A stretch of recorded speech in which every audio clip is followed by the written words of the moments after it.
16 months ago, in April of 2023, I launched my campaign for President of the United States.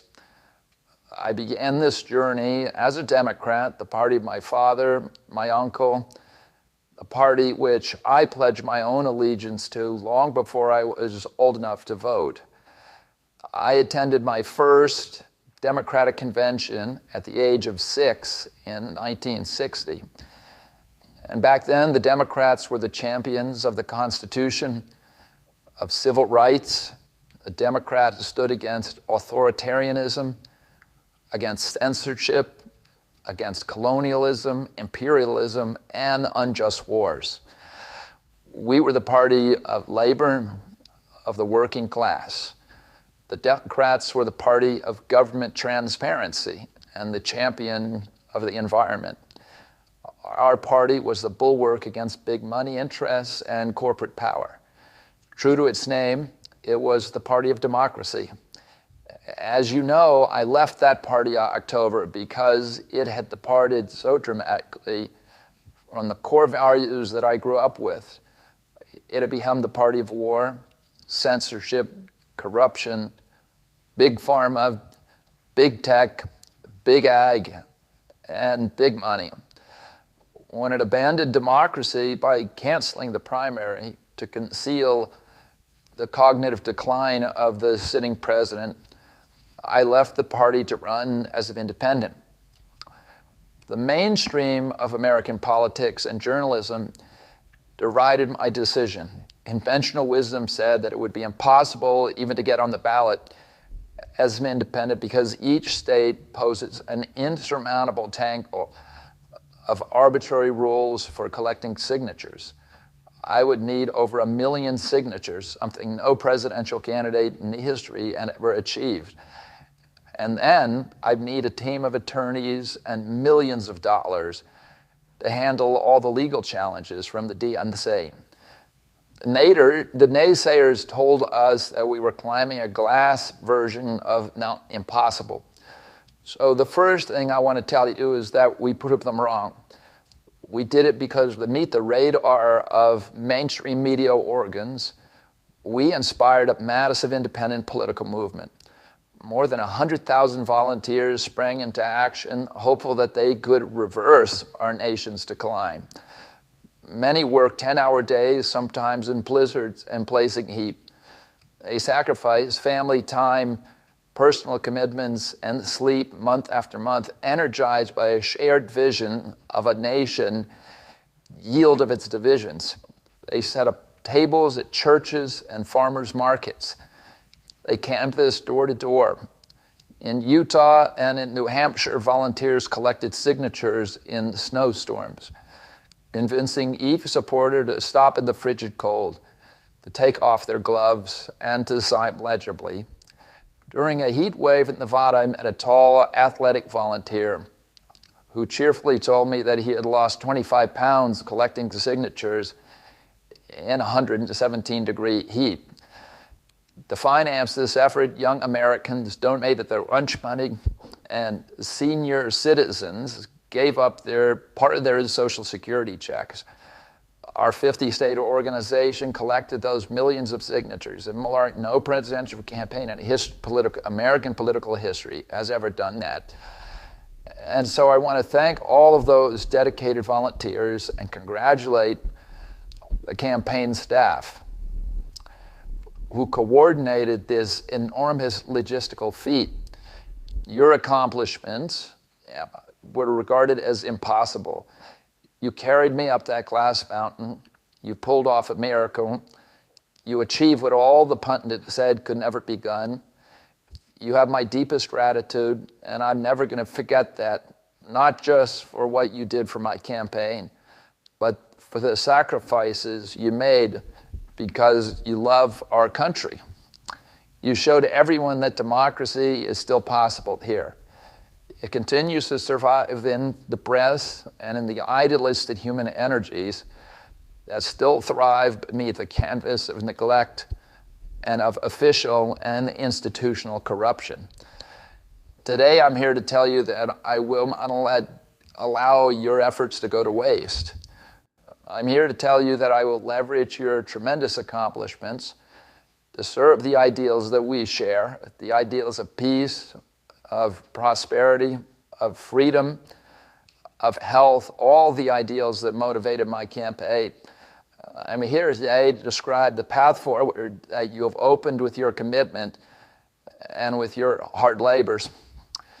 Now, in an honest system, I believe that I would have won the election. In a system that and my father and my uncles thrived in, a system with open debates, with fair primaries, with regularly scheduled debate, with fair primaries, and with a truly independent media untainted by government propaganda and censorship. In a system of nonpartisan courts and election boards, everything would be different.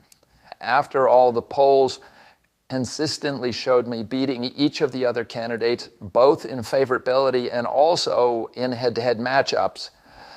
But I'm sorry to say that while democracy may still be alive at the grassroots, it has become little more than a slogan for our political institutions, for our media, and for our government, and most sadly at all for me, the Democratic Party.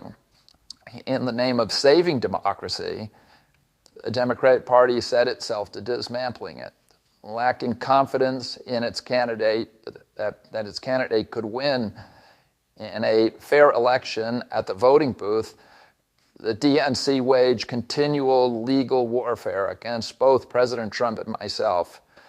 Each time that our volunteers turned in those towering boxes of signatures needed to get on the ballot, the DNC dragged us into court, state after state, attempting to erase their work and to subvert the will of the voters who had signed those petitions. It deployed DNC-aligned judges to throw me and other candidates off the ballot and to throw President Trump in jail.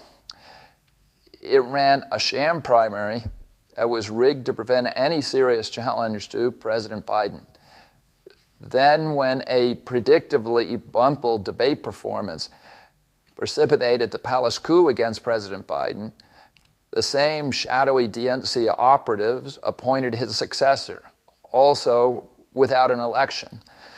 They installed a candidate who was so unpopular with voters that she dropped out in 2020 without winning a single delegate. My uncle and my father both relished debate. They prided themselves on their capacity to go toe-to-toe with any opponent in the battle over ideas. They would be astonished to learn of a Democratic Party presidential nominee who, like Vice President Harris, has not appeared in a single interview or an unscripted encounter with voters for 35 days. This is profoundly undemocratic. How are people to choose when they don't know whom they are choosing? And how can this look to the rest of the world? My father and my uncle were always conscious of America's image abroad because of our nation's role as the template for democracy, a role model for democratic processes, and the leader of the free world. Instead of showing us her substance and character, the DNC and its media organs engineered a surge of popularity for Vice President Harris based upon, nothing. No policies, no interviews, no debates, only smoke and mirrors and balloons in a highly produced Chicago circus. There in Chicago, as a string of Democratic speakers mentioned Donald Trump 147 times just on the first day. Who needs a policy when you have Trump to hate?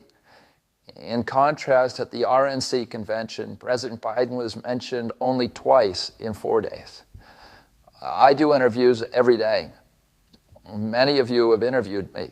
Anybody who asks gets to interview me. Some days I do as many as 10. President Trump, who actually was nominated and won an election, also does the interviews daily.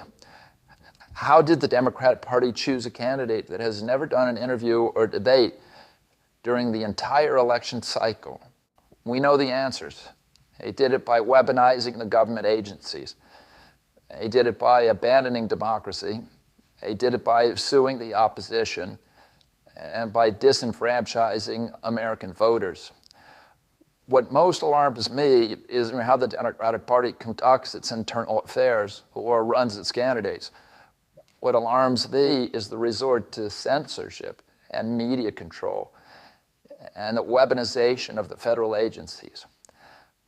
When a U.S. president colludes with or outright coerces media companies to censor political speech, it's an attack on our most sacred right of free expression, and that's the very right upon which all of our other constitutional rights rest.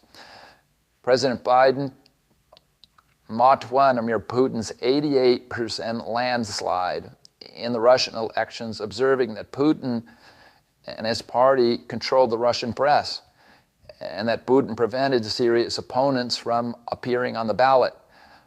But here in America, the DNC also prevented opponents from appearing on the ballot. And our television networks exposed themselves as Democratic Party organs over the course of more than a year in a campaign where my poll numbers reached its odds in the high 20s. The DNC-allied mainstream media networks maintain a near perfect embargo on interviews with me. During his 10-month presidential campaign in 1992, Raj Perot gave 34 interviews on mainstream networks. In contrast, during the 16 months since I declared, ABC, NBC, CBS, MSNBC, and the CNN combined gave only 2 live interviews from me. Those networks instead ran a continuous deluge of hit pieces with inaccurate, often vile, pejoratives and defamatory smears. Some of those same networks and colluded with the DNC to keep me off the debate stage.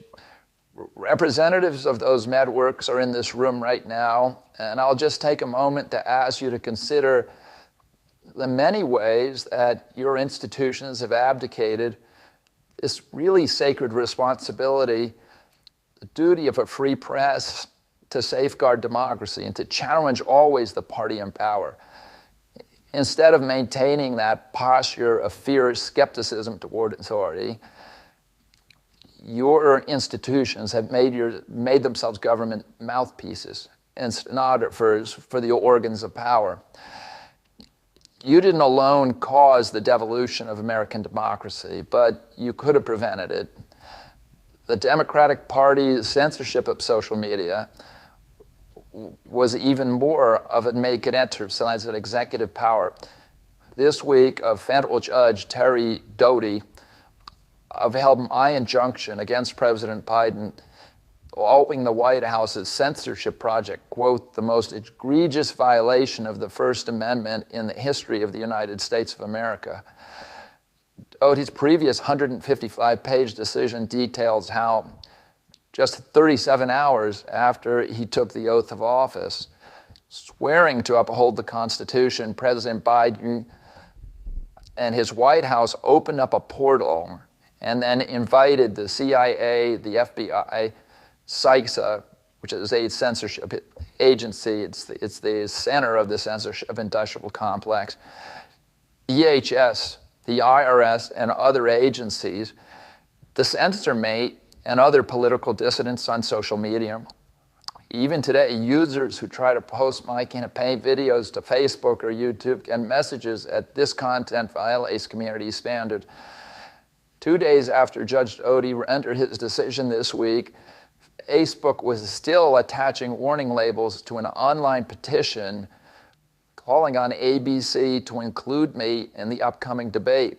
They said that violates community standards, their community standards. The mainstream media was once the guardian of the First Amendment and democratic principles, and it's joined this systemic attack on democracy. It also, the media justifies their censorship on the grounds of combating this information. But governments and oppressors don't censor lies. They don't fear lies. They fear the truth. And that's what they censor.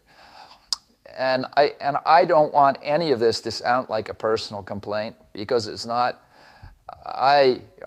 For me, it's all part of a journey, and it's a journey that I signed up with. But I need to make these observations because I think they're critical for us doing the thing that we need to do as citizens in a democracy to assess where we are in this country and what our democracy still looks like, and the assumptions about U.S. leadership around the globe. And are we living enough? Are we really still a role model for democracy in this country? Or have we made it, a kind of a joke? And here's the good news. While mainstream outlets denied me a critical platform, it didn't shut down my ideas, which have especially flourished among young voters and independent voters, thanks to the alternative media. Many months ago, I promised the American people that I would withdraw from the race if I became a spoiler. A spoiler is someone who will alter the outcome of the election but had no chance of winning. In my heart, I no longer believe that I have a realistic path to electoral victory in the face of this relentless systematic censorship and media control. So I cannot in good conscience ask my staff and volunteers to keep working their long hours or ask my daughters to keep gymming when I cannot honestly tell them that I have a real path to the White House. Furthermore, our polling consistently showed if I was staying on the ballot in the battleground states, I would likely hand the election over to the Democrats with whom I disagree on the most existential issues: censorship, war, and chronic disease. I want everyone to know that I am not terminating my campaign. I am simply suspending it and not ending it. My name will remain on the ballot in most states. If you live in a blue state, you can vote for me without harming or helping President Trump or Vice President Harris. In red states, the same will apply. I encourage you to vote for me. And if you do vote for me, and neither of the major party candidates win 270 votes, which is quite possible. In fact, today our polling shows them tying at 269 to 269. And I could conceivably so end up in the White House in a contingent election. But in about 10 battleground of the states where my presence would be a spoiler, I'm to remove my name, and I've already started that process and urge voters to vote for me. It's with a sense of victory and not defeat that I'm suspending my campaign activities. Not only did we do the impossible by collecting 1 million signatures, we changed the national political conversation forever. Chronic disease, free speech, government corruption, breaking our addiction to war have moved to the center of politics. I can say you all have worked so hard the last year and a half. Thank you for a job well done. 3 great causes drove me to enter this race in the first place, primarily. And these are the principal causes that persuaded me to leave the Democratic Party and run as an independent. And now, to throw my support to President Trump, the causes were free speech, a war in Ukraine, and the war on our children. I've already described some of my personal experiences and struggles with the government's censorship industrial complex. I want to say a word about the Ukraine war. The military-industrial complex has provided us with a familiar comic book justification, like they do on every war. At this one is a noble effort to stop a supervillain, Vladimir Putin, invading the Ukraine and then to thwart his Hitler White March across Europe. In fact, tiny Ukraine is a proxy in a geopolitical struggle initiated by the ambitions of the U.S. neocons. or American global hegemony. I'm not excusing Putin for invading Ukraine. He had other options. But the war is Russia's predictable response to the reckless neocon project of extending NATO to encircle Russia, a hostile act. The credulous media rarely explain to Americans that we unilaterally walked away from 2 intermediate nuclear weapons treaties with Russia and then put nuclear-ready Aegis missile systems in Romania and Poland. This is a hostile act. And that the Biden White House repeatedly spurned Russia's offer to settle this war peacefully. The Ukraine war began in 2014 when U.S. agencies overthrew the democratically elected government of Ukraine and installed a hand-picked pro-Western government that launched this deadly civil war against ethnic Russians in Ukraine. In 2019, America walked away from a peace treaty in the Minsk Agreement that had been negotiated between Russia and Ukraine by European nations. And then in April of 2022, we wanted the war. In April of 2022, President Biden sent Boris Johnson to Ukraine to force President Zelensky to tear up a peace agreement that he and the Russians had already signed, and the Russians were withdrawing troops from Kiev and Donbass and Luhansk. And that peace agreement would have brought peace to the region and would have allowed Donbass and Lugansk to remain part of Ukraine. President Biden stated that month that his objective in the war was a regime change in Russia. His Defense Secretary, Lloyd Austin, simultaneously explained that America's purpose in the war was to exhaust the Russian army, to degrade its capacity to fight anywhere else in the world. These objectives, of course, have nothing to do with what they were telling Americans about protecting Ukraine's sovereignty. Ukraine is a victim in this war, and it's a victim of the West. Since then, of Russia and both Russia and the West, since then, we have, since tearing up that agreement, forcing Zelensky to have the agreement, we've squandered the flower of Ukrainian youth, as many as 600,000 Ukrainian kids and over 100,000 Russian kids, all of whom we should be mourning, have died, and the Ukraine's infrastructure is destroyed. The war has been a disaster for our country as well. We squandered nearly $200 billion already, and these are badly needed dollars in our suffering communities all over our country.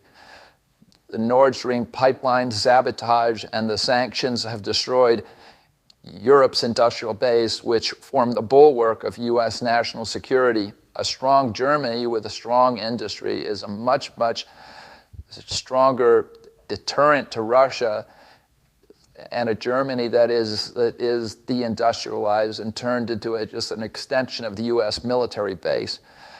We pushed Russia into a disastrous alliance with China and Iran. We're closer to the brink of nuclear exchange than at any time since 1962. And the neocons in the White House don't seem to care at all. Our moral authority and our economy are in shambles, and the war gave rise to the emergence of BRICS, which now threatens to replace the dollar as the global reserve currency. This is a first-class calamity for our country. Judging by her bellicose, belligerent speech last night in Chicago, we can assume that President Harris will be an enthusiastic advocate for this and other neocon military adventures. And then President Trump says that he will reopen negotiations with President Putin and end the war overnight as soon as he becomes president. This alone would justify my support for his campaign. Last summer, it looked like no candidate was willing to negotiate a quick end of the Ukraine war, to tackle chronic disease epidemic, to protect free speech, our constitutional freedoms, to clean corporate influence out of our government, or to defy the neocons and their agenda of endless military adventurism. But now one of the two candidates has adopted these issues. as his own, to the point where he has asked to enlist me and his administration. I'm speaking, of course, of Donald Trump. Less than 2 hours after President Trump narrowly escaped assassination, Galli Means called me on my cell phone. I was then at Las Vegas. Galli is arguably the leading advocate for food safety, for soil regeneration, and for ending the chronic disease epidemic that is destroying America's health and ruining our economy. Galli has exposed the insidious corruption at the FDA, the NIH, the HHS, and the USDA that has caused the epidemic. Galli had been working on and off for my campaign, advising me on those subjects since the beginning. And those subjects have been my primary focus for the last 20 years. I was delighted when Galli told me that day that he had also been advising President Trump. He told me President Trump was anxious to talk to me about chronic disease and other subjects, and to explore avenues of cooperation. He asked if I would take a call from the president. President Trump telephoned me a few minutes later, and I met with him the following day. A few weeks later, I met again with President Trump and his family members and close advisors in Florida. In a series of long, intense discussions, I was surprised to discover that we are aligned on many key issues. In those meetings, he suggested that we join forces as a unity party. We talked about Abraham Lincoln's team of rivals. That arrangement would allow us to disagree publicly and privately, and fiercely, if need be, on the issues over which we differ, while working together on the existential issues upon which we are in concordance. I was a ferocious critic of many of the policies during his first administration, and there are still issues and approaches upon which we continue to have very serious differences. We are aligned with each other on other key issues, like ending the forever wars, ending the childhood disease epidemic, securing the border, protecting freedom of speech, unraveling the corporate capture of our regulatory agencies, getting the U.S. intelligence agencies out of the business of propagandizing and censoring and surveilling Americans and interfering with our elections. Following my first discussion with President Trump, I tried unsuccessfully to open similar discussions with Vice President Harris. Vice President Harris declined to meet or even to speak with me. Suspending my candidacy is a hard, random decision for me, but I'm convinced that it's the best hope for ending the Ukraine war and ending the chronic disease epidemic that is eroding our nation's vitality from the inside, and for finally protecting free speech. I feel a moral obligation to use this opportunity to save millions of American children above all things. In case some of you don't realize how dire the condition is, our children's health and chronic disease in general, I would urge you to view Dr. Carlson's recent interview with Galli Means and his sister, Dr. Casey Means, who is the top graduate of her class at Stanford Medical School. This is an issue that affects all of us far more directly and urgently than any cultural issue, and all the other issues that we obsess on and that are tearing apart our country. This is the most important issue. Therefore, it has the potential to bring us together. So let me share a little bit about why I believe it's so urgent. Today, 2/3, we spend more on healthcare than any country on earth, twice what they pay in Europe. And yet we have the worst health outcomes on any nation in the world. We're about the 79th in health outcomes behind Costa Rica and Nicaragua and Mongolia and other countries.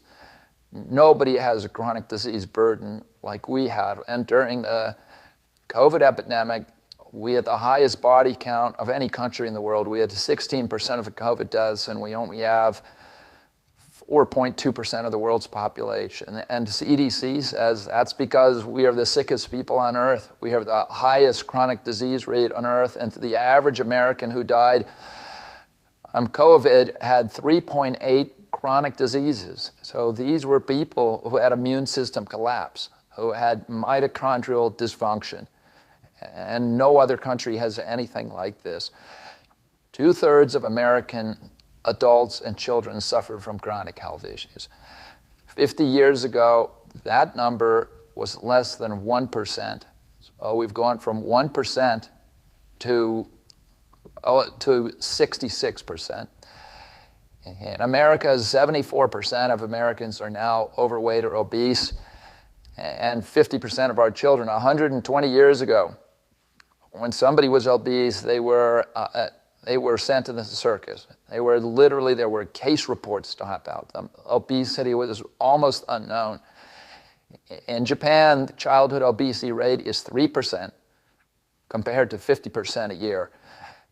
Half of Americans have prediabetes or type 2 diabetes. When my uncle was president, I was a boy, juvenile diabetes was effectively non-existent. A typical pediatrician would see one case of diabetes during his entire career, a 40 or 50-year career. Today, 1 out of every 3 kids who walk through his office door is diabetic or pre-diabetic. And the mitochondrial disorder that causes diabetes, also causing Alzheimer's, which is now classified as diabetes, and it's costing this country more than our military budget every year. There's been an explosion of neurological illnesses that I never saw as a kid: ADD, ADHD, speech delay, language delay, Tourette's syndrome, narcolepsy, ASD, Asperger's, autism. In the year 2000, the autism rate was 1 in 1,500. Now autism rates in kids are 1 in 36, according to CDC nationally. Nobody's talking about this. 1 in every 22 kids in California has autism. And this is a crisis that 77% of our kids are too disabled to serve the United States military. What is happening to our country? And why isn't this in the headlines every single day? There's nobody else in the world that is experiencing this. This is only happening in America. About 18%, and by the way, you know, there has been no change in diagnosis, which the industry sometimes likes to say. There has been no change in screening. This is a change in incidence. In my generation, 70-year-old men, the autism rates are about 1 in 10,000. In my kids' generation, 1 in 34. I'll repeat, in California, 1 in 22. Why are we letting this happen? Why are we allowing this to happen to our children? These are the most precious assets that we have in this country. How can we let this happen to them? About 18% of American teens now have fatty liver disease. It's like 1 out of every 5. That disease, when I was a kid, only affected late-stage alcoholics who were elderly. Cancer rates are skyrocketing in the young and the old. Young adult cancers are up 79%. 1 in 4 American women is on antidepressant medication. 40% of teens have a mental health diagnosis. And 15% of high schoolers are on Adderall, and 500,000 children on SSRIs. So what's causing this suffering? I'm in 2 culprits. First, and the worst, is ultra-processed food. About 70% of American children's diet is ultra-processed. That means industrial manufactured in a factory. These foods consist primarily of, throughout sugar, ultra-processed grains, and seed oils. Laboratory scientists who have formerly worked for the cigarette industry, which purchased all the big food companies in the 1970s and 80s, deployed thousands of scientists to figure out new chemicals to make the food more addictive. And these ingredients didn't exist 100 years ago. Humans aren't biologically adapted to eat them. Hundreds of these chemicals are now banned in Europe, but ubiquitous in American processed foods. The second culprit is toxic chemicals in our food, our medicine, in our environment. Pesticides, food additives, pharmaceutical drugs, and toxic waste permeate every cell of our bodies. This assault on our children's cells or hormones is unrelenting. To name just one problem, many of these chemicals increase estrogen. Because young children are ingesting so many of these hormone disruptors, America's puberty rate is now occurring at age 10 to 13, which is 6 years earlier than girls were reaching puberty in 1900. Our country has the earliest puberty rates of any continent on the earth. And no, this isn't because of better nutrition. This is not normal. Breast cancer is also estrogen driven and now strikes 1 in 8 women. We are mass poisoning all of our children and our adults. Considering the grievous human costs of this tragic epidemic of chronic disease, it seems almost crass to mention the damage it does to our economy. But I'll say it is crippling the nation's finances. When my uncle was president of our country, he spent $0 on chronic disease. Today, government healthcare spending is almost all for chronic disease. And it's double the military budget. And it is the fastest growing budget item in the federal budget. Chronic disease costs more to the economy as a whole, costs at least $4 trillion, 5 times our military budget. And that's a 20% drag on everything we do and everything we aspire to. Poor and minority communities suffer disproportionately. People worry about DEI or about bigotry of any kind. This dwarfs anything. We are poisoning the poor. We are systematically poisoning minorities across this country. Industry lobbyists have made sure that most of the food stamp lunch program, about 70% of food stamps, 70 or 77% of school lunches are processed foods. There's no vegetables. There's nothing that you would want to eat. We are just poisoning the poor citizens, and that's why they have highest chronic disease burden of anybody, any demographic in our country, and the highest in the world.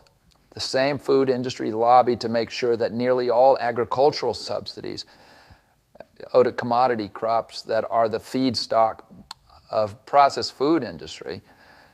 These policies are destroying the small farms, and they're destroying our soils. We give about 8 times as much in subsidies to tobacco than we do to fruits and vegetables. It makes no sense. But if we want a healthy country, the good news is that we can change all this. We can change it very, very quickly. America can get healthy again. To do that, we need to do 3 things. First, we need to root out the corruption in our health agencies. Second, we need to change incentives in our healthcare system. And third, we need to inspire Americans to get healthy again. 80% of NIH grants go to people who have conflicts of interest. These are the people, virtually everybody who says, Joe Biden just appointed a new panel to NIH to decide the food recommendations. And they're all people who are from the industry. They're all people who are from the processed food companies. They're deciding what Americans, hear is healthy. And the recommendations on the food pyramid and what goes through our school lunch programs, which go to the program, the Swiss program, the food stamp programs. They are all corrupted and conflicted individuals. These agencies, the FDA, USDA, and CDC, all of them are controlled by giant for-profit corporations. 75% of the FDA's funding doesn't come from taxpayer, it comes from pharma. And pharma executives and consultants and lobbyists cycle in and out of these agencies. With President Trump's backing, I'm going to change that. We're going to staff these agencies with honest scientists and doctors who are free from industry funding. We're going to make sure that the decisions of consumers, doctors, and patients are informed by unbiased science. A sick child is the best thing for the pharmaceutical industry. When American children or adults get sick with a chronic condition, they're put on medication for their entire life. Imagine what happened when Medicare starts paying for Ozempic, which costs $1,500 a month, and it's being recommended for children as young as 6, all for a condition, obesity, that is completely preventable and barely even existed 100 years ago. And 74% of Americans are obese. The cost, if all of them took their Ozempic prescription, is $3 trillion a year. This is a drug that is made in Novo Nordisk, the biggest company in Europe. It's a Danish company, and the Danish government does not recommend it. It recommends change in diet to treat obesity and exercise. And in our country, the recommendation now is for Ozempic to children at age 6. Novo Nordisk is the biggest company in Europe, and virtually its entire value is based upon its projections of what it's going to sell, of the Ozempic it's going to sell to America. And we have the food lobbyists have a bill in front of Congress today that is backed by the White House, backed by Vice President Harris and President Biden, to allow this to happen. It is $3 trillion cost that is going to bankrupt our country. For a fraction of that amount, we could buy organic food for every American family, 3 meals a day, and eliminate diabetes altogether. We're going to bring healthy food back to school lunches. We're going to stop subsidizing the worst foods with our agricultural subsidies. We're going to get toxic chemicals out of our food. We're going to reform the entire food system. And for that, we need new leadership in Washington. Because unfortunately, both the Democrats and the Republican parties are in codes with the big food producers, Big Pharma and Big Ag, which are among the DNC's major donors. Vice President Harris has expressed no interest in addressing this issue. 4 more years of Democratic rule will complete the consolidation of corporate and neocon power, and our children will be the ones who suffer most. I got involved with chronic disease 20 years ago, not because I chose to or wanted to. It was essentially thrust upon me. It was an issue that should have been central to the environmental movement. I was a central leader at that time, but it was widely ignored by all the institutions, including the NGOs who should have been protecting our kids against toxins. It was an orphaned issue, and I had a weakness for orphans. I watched generations of children get sicker and sicker. I had 11 siblings. I had 7 kids myself. I was conscious of what was happening in their classrooms and to their friends, and I watched these sick kids, these damaged kids. In that generation, almost all of them are damaged. And nobody in power seemed to care or to even notice. For 19 years, I prayed every morning that God would put me in a position to end this calamity. The chronic disease crisis was one of the primary reasons for my running for president, along with ending censorship of the Ukraine war. It's the reason I'd made the heart-wrenching decision to suspend my campaign and to support President Trump. This decision is agonizing for me because of the difficulties it causes my wife and my children and my friends. But I have the certainty that this is what I've meant to do. And that certainty gives me internal peace, even in storms. If I'm given the chance to fix the chronic disease crisis and reform our food production, I promise that within 2 years, we will watch chronic disease burden lift dramatically. We will make Americans healthy again. Within 4 years, America will be a healthy country. We will be stronger, more resilient, more optimistic, and happier. I won't fail in doing this. Ultimately, the future, however it happens, is in God's hands. in the hands of the American voters and those of President Trump. If President Trump is elected and honors his word, the vast burden of chronic disease that now demoralizes and bankrupts the country will disappear. This is a spiritual journey for me.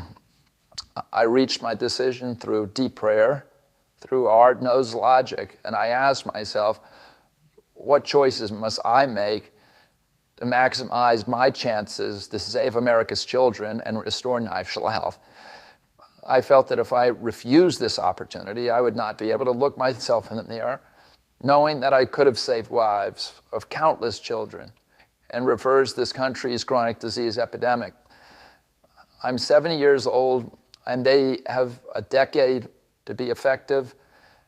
I can't imagine that President Harris would allow me or anyone to solve these dire problems.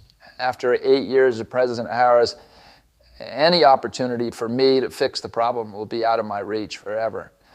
President Trump has told me that he wants this to be his legacy. I'm choosing to believe that this time he will follow through.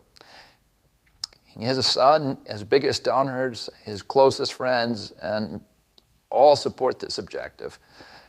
My joining the Trump campaign will be a difficult sacrifice, or my wife and children are worthwhile if there's even a small chance of saving these kids.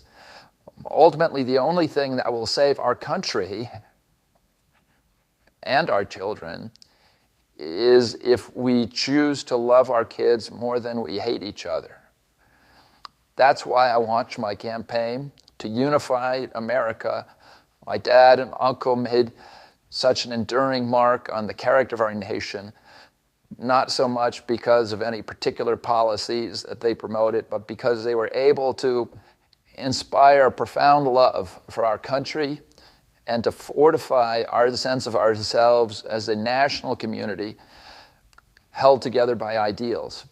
They were able to put their love into the intentions and hearts of ordinary Americans, and to unify a national populism of Americans, blacks and whites, Hispanics, urban and rural Americans, and inspired affection and love and high hopes and a culture of kindness that continue to radiate among Americans from their memory. That's the spirit on which I ran my campaign, and that I intend to bring into the campaign of President Trump. Instead of vitriol and polarization, I will appeal to the values creados, the goals that we could achieve if only we weren't at each other's throats. The most unifying theme for all Americans is that we all love our children. If we all unite around that issue now, we can finally give them the protection, the health, and the future that they deserve. Thank you all very much.